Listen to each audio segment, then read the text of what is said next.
Alright friends, I have a Kenmore Elite side-by-side refrigerator with the freezer in the bottom and the ice maker.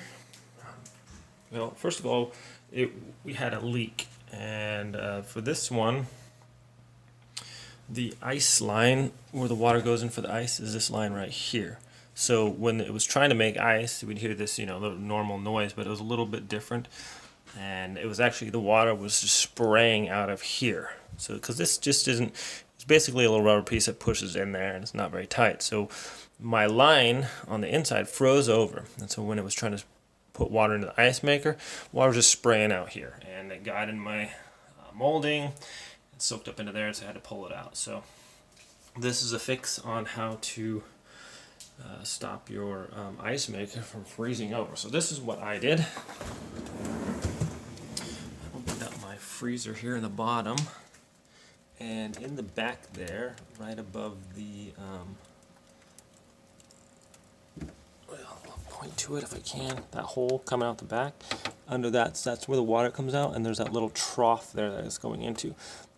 Pretty much all I did, I pulled out this top drawer, I just rolled it out, and you have the little guides on the side, you can pull it out if you want to, and that's what I did. I just put a hairdryer back in there, and I blew warm air on it for approximately, I'd say about 5 to 10 minutes. Be careful if you might have some condensation from the top dripping down. You don't want to get that into your hairdryer.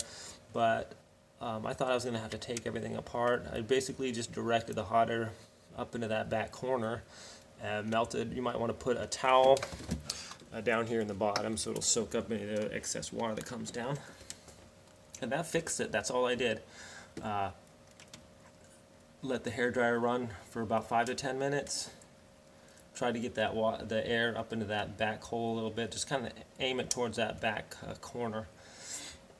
And that cured it. Now it's making ice just fine, as you can see. So that's what I did to fix it. I thought it was going to be something super complicated. So I kind of kept putting it off, and we didn't have ice cubes for a while. But that's what I did to fix it. So now it works great. As you can see, we got ice again.